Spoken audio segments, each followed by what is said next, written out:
Processing birth and birth trauma and why we need to give ourselves time. Part 1. Oh, bless you. I am a mother of 2. I have a 3-year-old boy and a 4-month-old boy. And my 2 birth experiences were really quite different.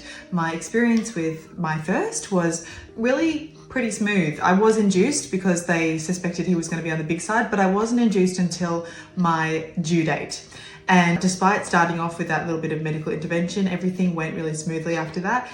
And I was able to deliver him naturally. And it was, I guess, what I expected that birth would be. And I felt that I'd kind of done enough prep and reading that it was what I expected it to be. And it was overall a joyful experience. Obviously difficult physically and challenging, painful. I ended up taking the epidural, which was the perfect choice for me. I'm someone who lives with chronic migraine, and I had an absolutely hellish migraine on the day before. The day of, it was still quite bad, but it had settled a little bit. But because of that, I was completely exhausted going into the birth. And so by the time that it came round to 6 or 7 hours into the labor, into active labor, I was just so exhausted. So the epidural gave me a chance to rest. Oh, I've just thrown Remy's dummy on the floor. I was still able to have enough sensation to push. It was a walking epidural, so I was still able to move around and use my legs and get the baby in a good position. So it really was quite a smooth experience, and I reflect back on that day as one of the most transformative and beautiful days